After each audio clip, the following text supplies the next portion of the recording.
Today we're making biscuits. No, we aren't. No, we're actually going to make sweet potato in a Tex-Mex style with rice. But first of all, we should go through 1. Never cook with your hair in the food. And make sure that you don't have too much stuff on you. Okay, let's go. So, what we're going to need to do this is knives, peeler, and potential other things that you would need to open the things you need. Unless you grow like your own beans. But I doubt you do. But if you do, I'm glad. When it comes to, well, sweet potato, you're gonna need the sweet potato for this. And garlic. Even if you're a vampire, else you'll never get rid of your disease. And I've already cut some onions because I don't want to admit I don't even cry. And to avoid like branding infringement or whatever it's called, I can't show you, but we're going to need something to fry in, like oil. I use plant-based, not butter. And we're gonna need beans of preferred choice, but essential are the white beans in tomato sauce, unless you want to do your own tomato sauce. We're also going to need tomato puree, ketchup, or need, it's more like it's gonna be better with it. A bit of Chinese mushroom soy sauce, and lentils. Today I'm going to be using green lentils, but usually I tend to want to use red lentils for this. So that's gonna be up to you. Can't forget the rice. And of course, spices to your liking. But if you have no experience of that, I'm gonna tell you. We're basically gonna be using paprika, preferably spicy, chili flakes. If you'd like it spicy, then a bit of cayenne pepper if you have that. And then it's chili powder and or pre-made Tex-Mex flavored spices if you like that. Usually some people prefer oregano. I don't, but maybe just a little bit because it works well with the beans. I'm gonna use kidney beans today. Black beans are also very flavor-wise matching with this. God, I sound so tired. Yeah, also, make sure you've had your food so that you have the energy to make food. Now, as I peel these, but you're not gonna see that, apparently. Anyway, I'm gonna talk about what you do with the peel, if you want to. And that is simply, you don't put it in back where you sort the rests, you know, like potato peels and stuff, but you can make your own broth. And that's always, it's like super tasty and you should do it. You just collect everything you would normally sort out as rests of your food, like potato peels, onion peel, all the peel, rests of potential, like some people use fresh herbs. Did you also know that sweet potato is actually an herb, not a potato? You look beautiful today. Oh, you're such sweet potato. And then you peel the rest of the ingredients that would need that. So the garlic and the onion. I'm a garlic-omaniac, so I'm just gonna use like 3 giant cloves. I don't even think that's a lot. Is that weird? I like perspectives. And then you chop them up and put them on fire. If you make the pieces of the sweet potatoes about the size of a standard eraser, like getting like this big, I don't know, like 2 beans big, they're gonna boil in about not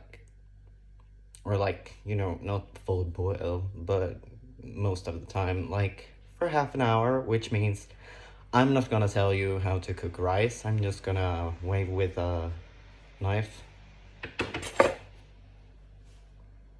I'm not gonna tell you how to cook your rice because every piece of rice seems to have slightly different instructions, and you know your stove better than I do, and I don't know where you are or what measures you use or whatever.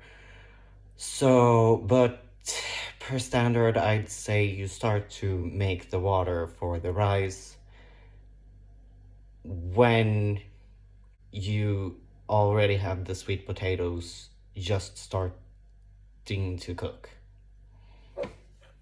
Okay, so here's a giant piece of garlic, and here's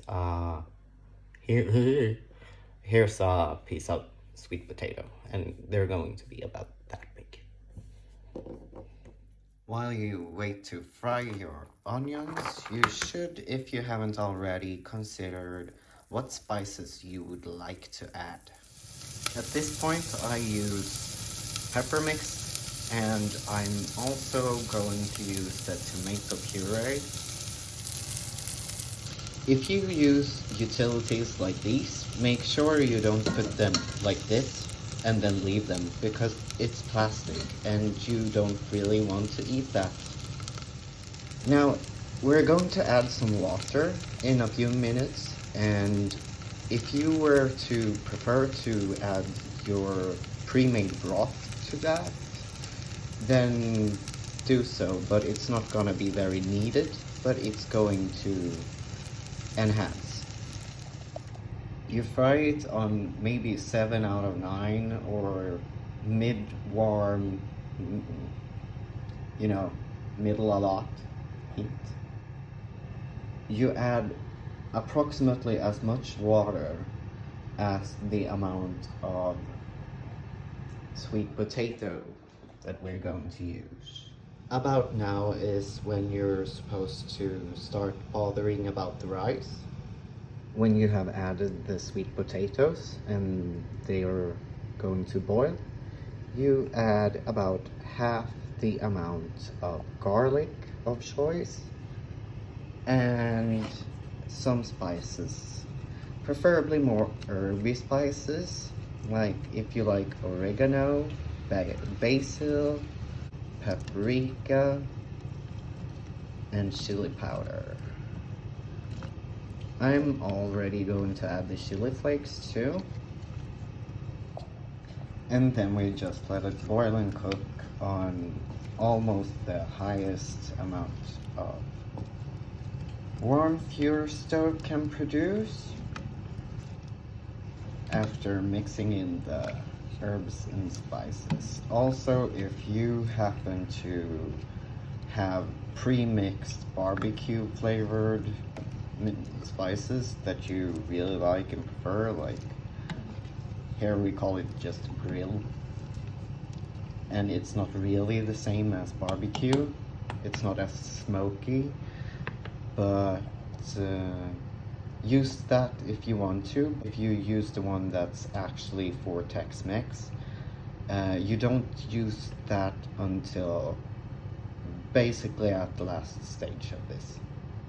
And we put the lid on, and now we can just wait for like 20 minutes, unless we bother about the rice. Now it's been like 15 minutes, and if you're going to use the red lentils, keep in mind that most lentils want to be washed and cared for, and then boiled for about 8 to 10 minutes, depending on which kind it is.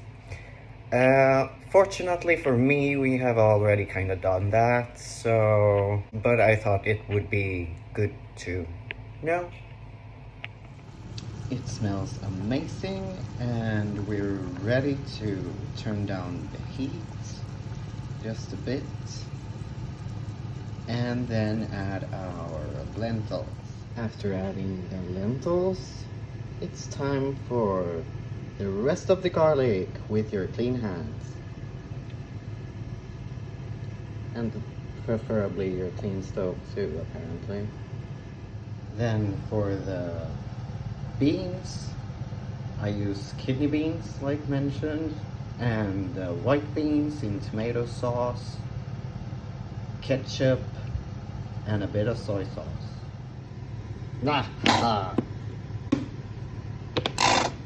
Don't forget to turn down the heat to about simmering. So for me, that's 3 out of 9. For the record, I think that was like about maybe almost 2 tablespoons ketchup, and then just like almost a tablespoon, maybe. It depends on how much you like the soy sauce, I guess. And when you have it approximately like this, or even more stewier and not as saucy, it's time to add more spices after your liking, have a taste, and then add some spices, and also the Tex-Mex spices. Either pre-made, or if you made them yourself by some recipe or something, it's usually up to taste, but we've already gone through the basics. For the love of everything, do not put all of the Tex-Mex spices in if you have a pre-made one, but quite a lot. Else it's just gonna steal away all the flavors from all these beautiful ingredients. And then we cook them for like basically no reason at all. Now we let it simmer. If you have like leftovers from coffee, just like a squint, then I suggest you add it to the pot stew stuff, because it's gonna enhance the flavors like a ton. And if it's not sweet enough, then you could either like make your own ketchup or add more ketchup. For garnish, if you have it, I suggest sesame seeds.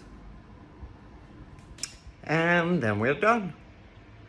So whatever your pretty plate is going to be, I hope you enjoy the flavors and your cooking endeavors. Much of the reason I do this is because a lot of people I know have now moved out of their parents' home. We are starting to grow up, but so many seem to have missed the entire thing with cooking food. Like all the seasoning and the spices and the ingredients. But it's all done.